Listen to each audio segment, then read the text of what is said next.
They messed with the wrong delivery driver. You won't believe what happened. My name is Liam, and for the past 5 years I've been a delivery driver for Miller's Grocery. It wasn't glamorous, but it was honest work.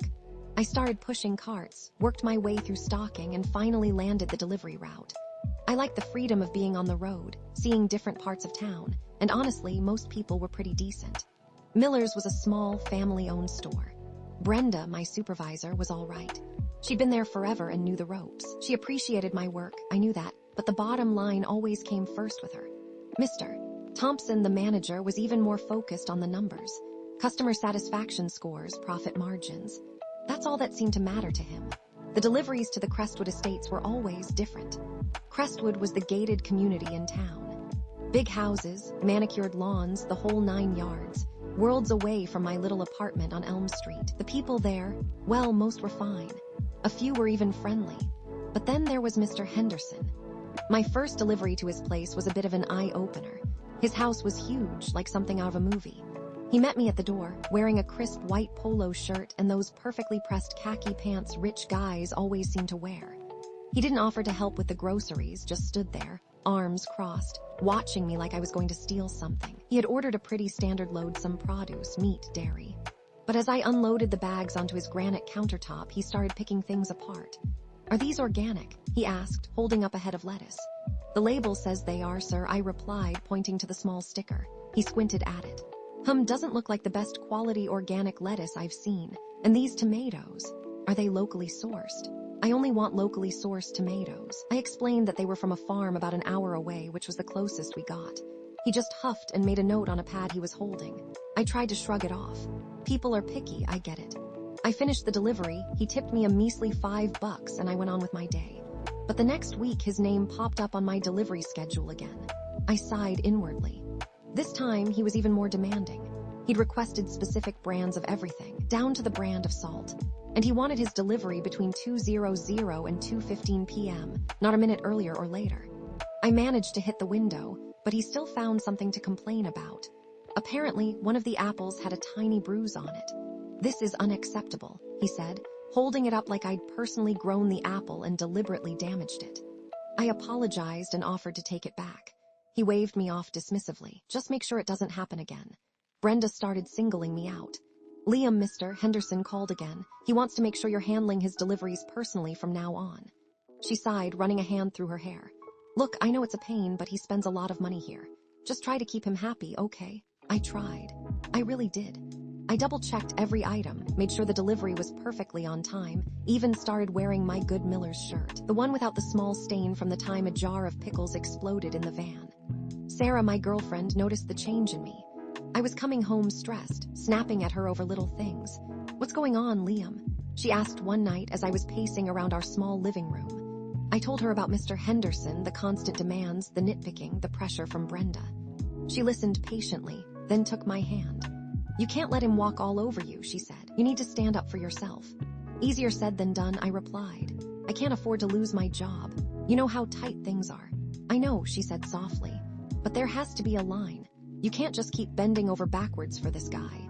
The line came sooner than I expected. Mr. Henderson ordered a massive grocery haul enough to fill 2 carts. When I arrived at his house, he informed me that he had a bad back and couldn't possibly carry the groceries inside. He wanted me to carry them up to his second-floor pantry. "Sir, I'm really not supposed to go inside the house," I said, trying to keep my tone polite. "It's against company policy." He scoffed. "Company policy?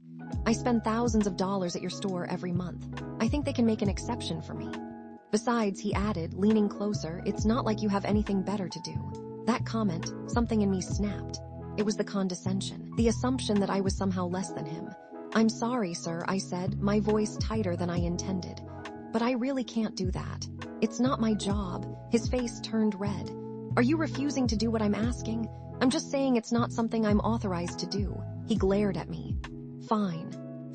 I'll just take my business elsewhere, and I'll be sure to let Mr. Thompson know about your attitude." He slammed the door in my face.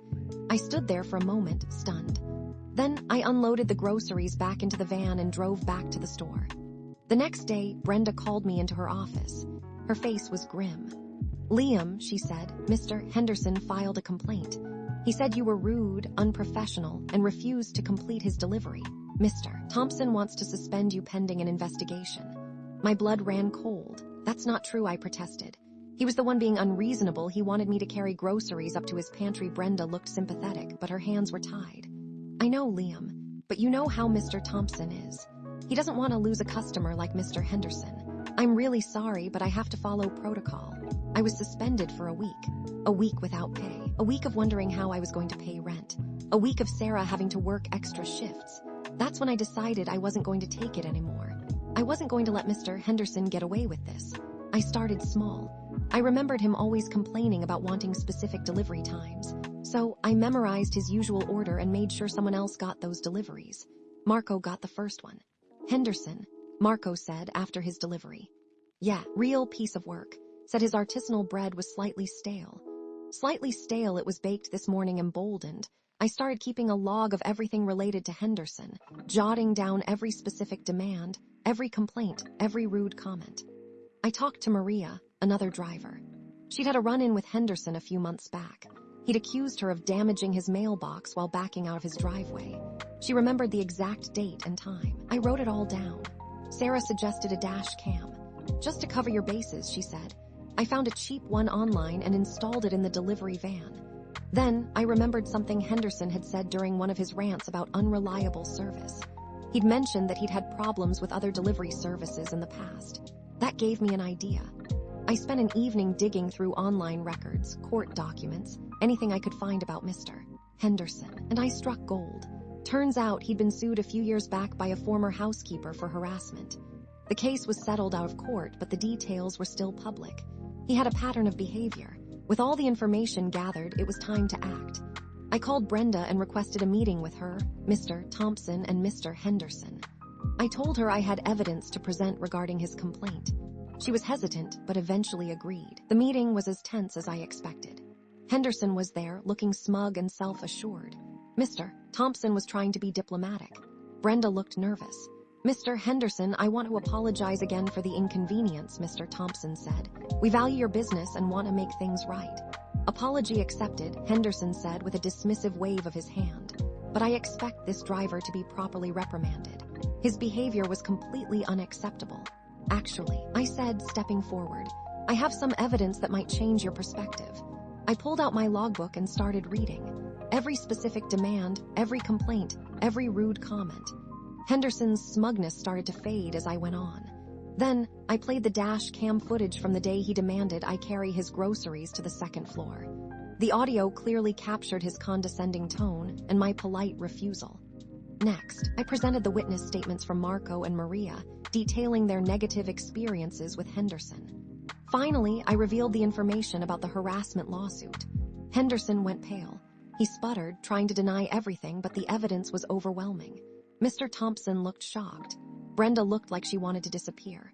Mr. Henderson, Mr. Thompson said, his voice tight. I think it's time for you to leave. Henderson stormed out of the office, red-faced and defeated.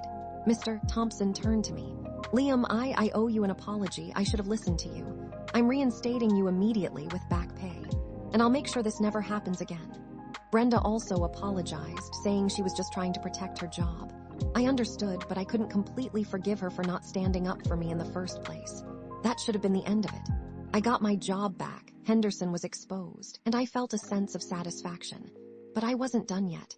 I knew that Henderson's reputation was everything to him, and I knew that a little public exposure could go a long way. I contacted Emily Carter, a local news reporter. I'd seen her do some good investigative work in the past. I gave her all the information I had, the logbook, the dash cam footage, the witness statements, the lawsuit details. Emily Carter ran with the story. It was a perfect storm of entitlement, classism, and bad behavior. The headline read, Gated Community Resident Accused of Abusing Service Workers. The story went viral.